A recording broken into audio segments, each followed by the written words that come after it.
A Rádio Teófilo Otoni apresenta com a psicóloga Isabel Ribeiro Manual de Vida. Um programa que ensina a lidar com a vida do jeito que a vida é.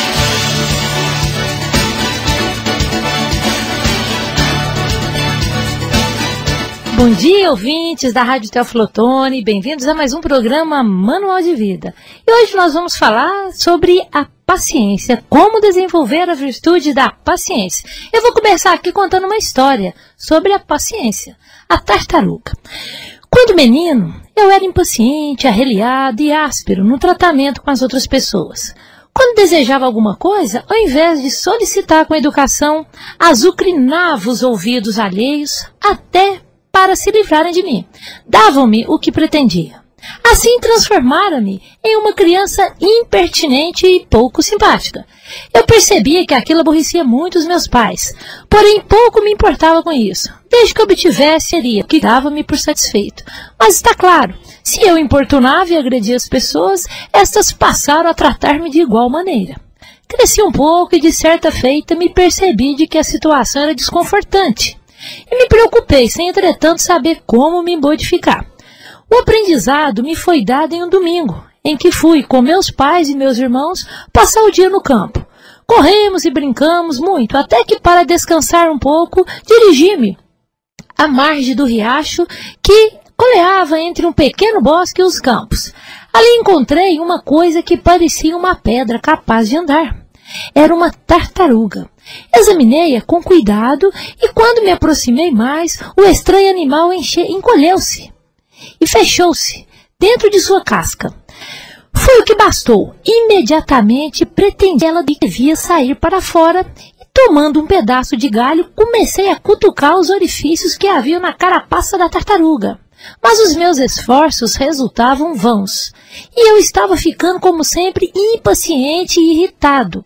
Foi quando meu pai se aproximou de mim. Olhou por um instante o que eu estava fazendo e, em seguida, pondo-se de cócoras junto a mim no chão, disse calmamente: "Meu filho, você está perdendo seu tempo. Não vai conseguir nada, mesmo que fique um mês cutucando a tartaruga. Não é assim que se faz. Venha comigo e traga o bichinho." Acompanhei meu pai, e ele se deteve perto, na fogueira, que havia aceso com gravetos do bosque, e me disse: "Coloque a tartaruga aqui, não muito perto do fogo. Escolha um lugar morno e agradável para a tartaruga." Eu obedeci. Dentro de alguns minutos, sob a ação do leve calor, a tartaruga pôs-se a cabeça para fora e caminhou tranquilamente em direção a mim. Fiquei muito satisfeito e meu pai tornou a se dirigir a mim, observando: "Filho, as pessoas, filho, podem ser comparadas às tartarugas. Ao lidar com elas, procure nunca empregar força. O calor de um coração generoso pode, às vezes, levá-las a fazer exatamente o que queremos, sem que se aborreçam conosco, e até pelo contrário, com satisfação e espontaneidade." Pô, gente, então estamos falando aí, né, uma bela lição sobre a paciência. Vamos falar um pouco então sobre as virtudes. As virtudes, o que são virtudes? Bondade, amor, paciência, tolerância, coisas boas. As virtudes são qualidades humanas essenciais para a excelência na formação moral e espiritual dos seres humanos. A prática das virtudes torna a pessoa meiga, íntegra, humanitária e elevada. É a disposição constante da alma que estimula a prática do bem e combate o mal. É uma força moral. A prática das virtudes proporciona o espírito humano a viver com excelência, com qualidades que tornam o indivíduo uma pessoa de bem. Segundo o filósofo Aristóteles, é uma disposição adquirida de fazer o bem. Portanto, né, gente, pode ser desenvolvida. E esse hábito faz as pessoas irem se aperfeiçoando. Portanto, a virtude é uma disposição de fazer o bem e se aperfeiçoa com o hábito da prática. A virtude é uma disposição habitual e firme para a pessoa fazer o bem. Permite a pessoa não só praticar atos bons, mas dar o melhor de si, com todas as suas forças sensíveis e espirituais. A pessoa virtuosa tende ao bem, persegue-o e escolhe para colocar em prática. O objetivo da vida virtuosa é tornar-se semelhante a Deus. Que é Deus? Virtudes. estado onde há 100% virtudes. Portanto, se pesquisarmos todas as religiões, vamos encontrar um ponto em comum: a prática das virtudes como forma de chegar ao divino. As virtudes são o eixo que liga todas as religiões e filosofias do bem.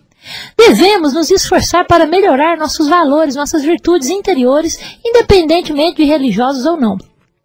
As virtudes jorram de uma fonte de conhecimento superior, proporcionam uma graduação, uma elevação espiritual. Li esses dias na internet um texto de José Paulo Ferrari. Ele é um psicólogo clínico, especialista em psico-oncologia. Diz o seguinte, ele trabalha, ele aborda vários assuntos na área da religiosidade, da espiritualidade humana. Lembrando, o que é espiritualidade, gente? Desenvolver espiritualidade nada mais é do que desenvolver virtudes. A psicologia, embutida nas mais diferentes tradições, diz ele, não difere da proposta daqueles que buscam de alguma forma a expansão de suas consciências. Pois ela também, a psicologia sugere ao homem que a única maneira de trilhar o chamado caminho da espiritualidade é o da prática das virtudes, já que vê nisso o comportamento natural da busca da expressão do ideal de perfeição que constitui a essência da natureza humana. A prática das virtudes, por sua vez, tanto para a psicologia como para as grandes tradições, impõe o dever do aperfeiçoamento humano. A virtude motiva as forças da alma, impulsionando-a para a prática do bem. Quando assegura-se a continuidade das virtudes nas atitudes, a vida fica mais constante, mais fiel, toma-se decisões com mais segurança, sem excitações. Começa a fazer parte da própria natureza do ser. Todas elas são embasadas pelo amor em Deus e no próximo. Não é fácil viver uma vida virtuosa.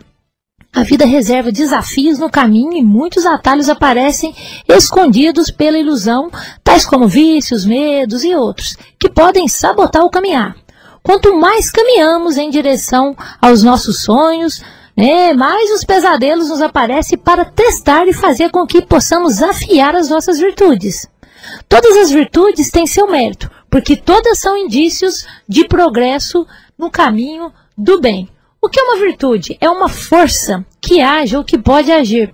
Assim, gente, a virtude de uma planta e de um remédio quer tratar, uma faca quer cortar, e a virtude de um homem que é o querer e agir humanamente. Gente, isso é muito importante.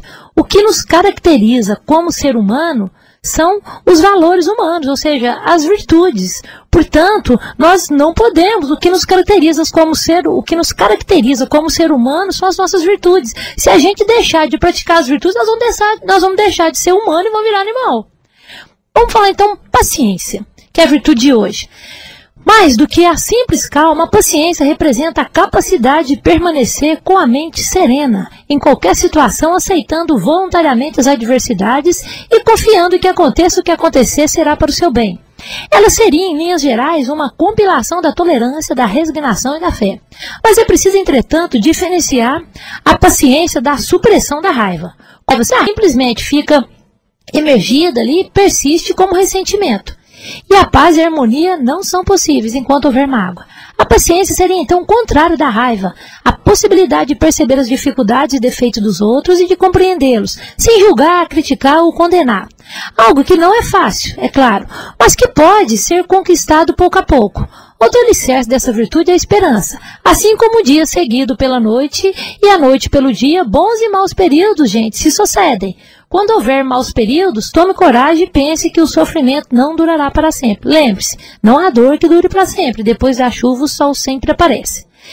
Aprimorar a paciência, gente, requer alguém que nos faça mal e nos permita praticar a tolerância e a paciência. Preste atenção nisso. Às vezes, Deus não muda as circunstâncias porque Ele está usando as circunstâncias para mudar você para melhor. Portanto, gente, vamos então falar um pouquinho sobre o significado da paciência. O primeiro, é hipomone, traduzida como resistência, firmeza e fortaleza em circunstâncias irreversíveis. A segunda palavra é macrotomia, significa ter o espírito paciencioso, ou que não perde o ânimo, é o oposto do temperamento irritado, impaciente e que se frustra facilmente. Em geral, significa apegar-se às coisas e não ser extraviado pela adversidade. Normalmente a palavra é aplicada a ter paciência com as pessoas. Uma pessoa paciente, gente, é meiga, gentil e constante em todas as circunstâncias. Bom, vamos falar um pouquinho sobre o verdadeiro teste da paciência. Muitos acreditam que os pacientes são aqueles que conseguem esperar por algo que desejam ou esperar que algo que esteja enfrentando possa passar. Às vezes nos consideramos pacientes quando toleramos ou suportamos um terceiro que deseja nos falar algo que não é do nosso interesse, mas na realidade ser paciente está muito distante de todas as situações. O verdadeiro teste de paciência não é a espera, mas a maneira de se comportar enquanto espera. Desta forma, a pergunta é o que fazemos enquanto estamos esperando o que desejamos, ou como nos comportamos enquanto estamos suportando ou enfrentando uma determinada situação passar. Ok? Gente, a paciência exigida, né?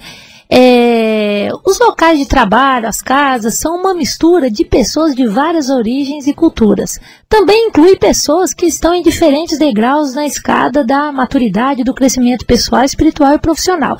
Desta forma, a paciência se faz indispensável para que se possa viver bem, onde existem tantas diferenças. Para os que são maduros ou já possuem grande quantidade de experiência, é uma tentação ser impacientes com os mais imaturos ou inexperientes, seja no trabalho ou na vida. Apesar de haver levado anos para chegar a seu presente nível de conhecimento e maturidade, frequentemente os amadurecidos estão pouco dispostos a dar aos imaturos a mesma quantidade de tempo e atenção para alcançar seu nível de conhecimento, amadurecimento e entendimento. Gente, a paciência é necessária. Ter paciência no trabalho e com os clientes é uma coisa. Mas que dizer da paciência em casa? O que nos deixa impacientes com os outros membros da família?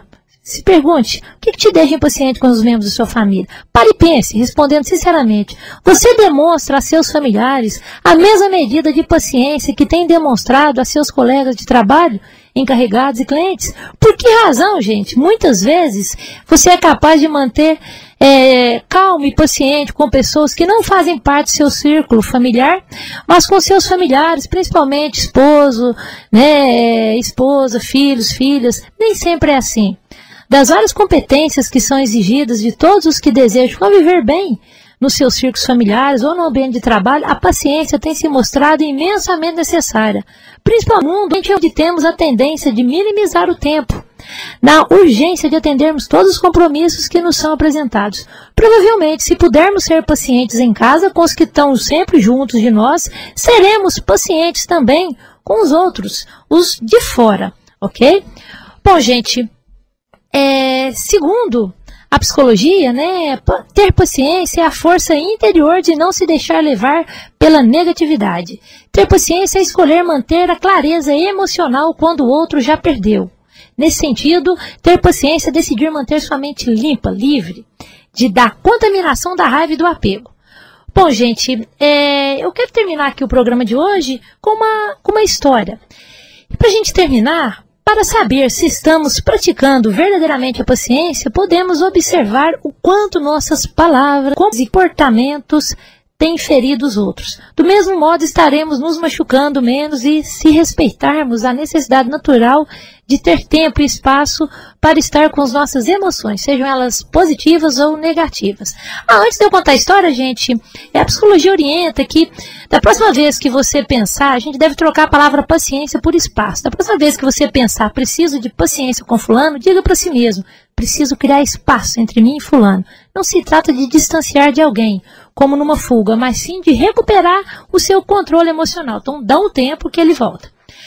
Bom, para a gente terminar então, para que gritar? Um dia, um pensador indiano fez a seguinte pergunta a seus discípulos: por que as pessoas gritam quando estão aborrecidas e impacientes? Gritamos porque perdemos a calma, disse um deles. Mas por que gritar quando a outra pessoa está ao seu lado? Que novamente o pensador. Bem, gritamos porque desejamos que a outra pessoa nos ouça, retrucou outro discípulo. E o mestre volta a perguntar: então, não é possível falar-lhe em voz baixa? Várias outras respostas surgiram, mas nenhuma convenceu o pensador. Então ele esclareceu: vocês sabem por que se grita com uma pessoa quando se está aborrecido? O fato é que quando duas pessoas estão aborrecidas, seus corações se afastam muito. Para cobrir essa distância, precisam gritar. para poder escutar-se mutuamente. Quanto mais aborrecidas estiverem, mais forte terão que gritar para ouvir um ao outro, através da grande distância. Por outro lado, o que sucede quando duas pessoas estão enamoradas? Elas não gritam, falam suavemente. E por quê? Porque seus corações estão muito perto. A distância entre elas é pequena. Às vezes estão tão próximos seus corações que nem se falam. Somente sussurro. E quando o amor é mais intenso, não necessita sequer sussurrar. Apenas se olha e basta. Seus corações se entendem. É isso que acontece quando duas pessoas que se amam estão próximas. Por fim, o pensador concluiu dizendo: quando vocês discutirem, não deixe que seus corações se afastem. Não digam palavras que os distanciem mais, pois chegará um dia em que a distância será tanta que não mais encontrarão um caminho de volta. Bom, gente, vou ficando por aqui. Até semana que vem. Tchau, bom dia a todos. Rádio Teófilo Otoni, você em primeiro lugar.